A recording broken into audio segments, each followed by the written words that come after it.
I'm sure you've heard the news. Gaza is facing a catastrophe.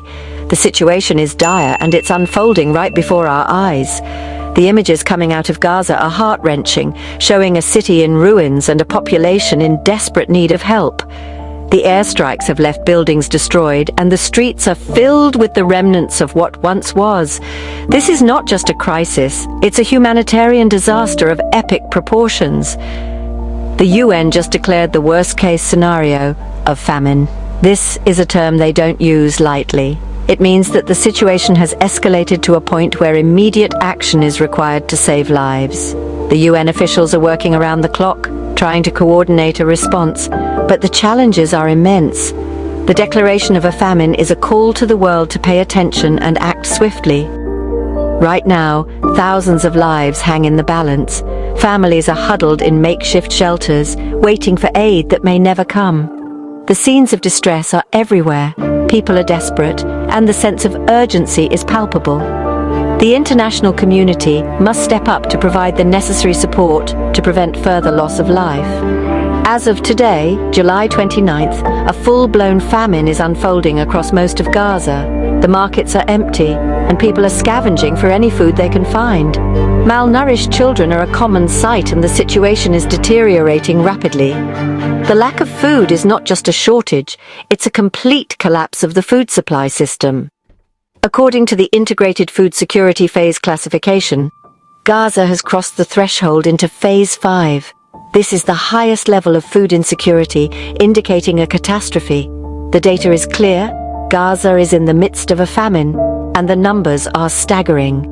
Aid workers are doing their best to assess the situation, but the scale of the crisis is overwhelming. That means actual famine. Right now, not just a risk. Families are starving, and the distribution of emergency food rations is barely scratching the surface. The plates are empty, and the hunger is real. This is not a future threat. It's happening now, and the consequences are devastating. Over 60,000 Palestinians have died since the war began, and nearly 150, including at least 88 children, have died from starvation or malnutrition. The mass graves are a grim reminder of the human cost of this conflict. Funeral processions for children are heart-wrenching, and families are grieving in hospitals that are ill-equipped to handle the crisis. In July alone, more than 60 deaths were linked to lack of food. The medical staff is overwhelmed, recording malnutrition deaths daily. The morgues are filling up, and the hospital beds are empty because there are no resources to treat the sick. The situation is beyond critical. With 90% of the population displaced, families are grinding animal feed for flour. Hospitals barely function. The displacement has left families in tents, struggling to survive. Grinding animal feed for bread is a desperate measure, and the hospitals are overcrowded with limited supplies. The healthcare system is on the brink of collapse. Clean water, medicine, and fuel are almost gone. Residents are collecting water from broken pipes, and the pharmacies have empty shelves. The fuel queues are long, and many petrol stations are closed. The basic necessities of life are in short supply, and the situation is becoming increasingly desperate.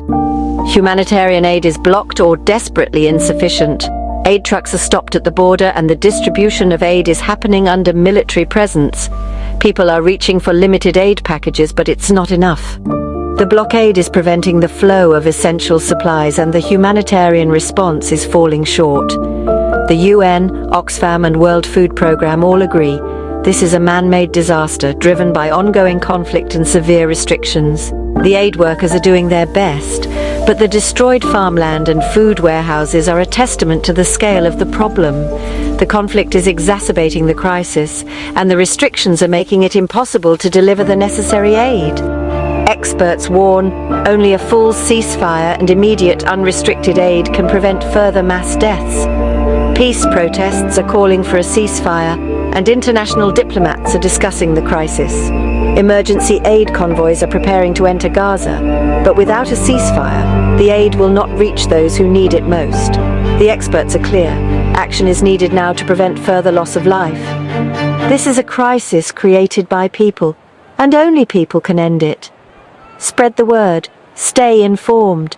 The protesters are holding signs that say, "End the siege," and journalists are reporting from the ground. Citizens are sharing news on social media, trying to raise awareness. This is a man-made crisis, and it will take a collective effort to end it. Stay informed and spread the word. Lives depend on it. Lives depend on urgent global action. The global rallies for Gaza humanitarian aid are a sign of hope, but more needs to be done.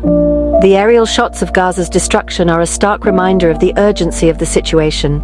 International aid organizations are loading relief supplies, but without global action, the crisis will continue.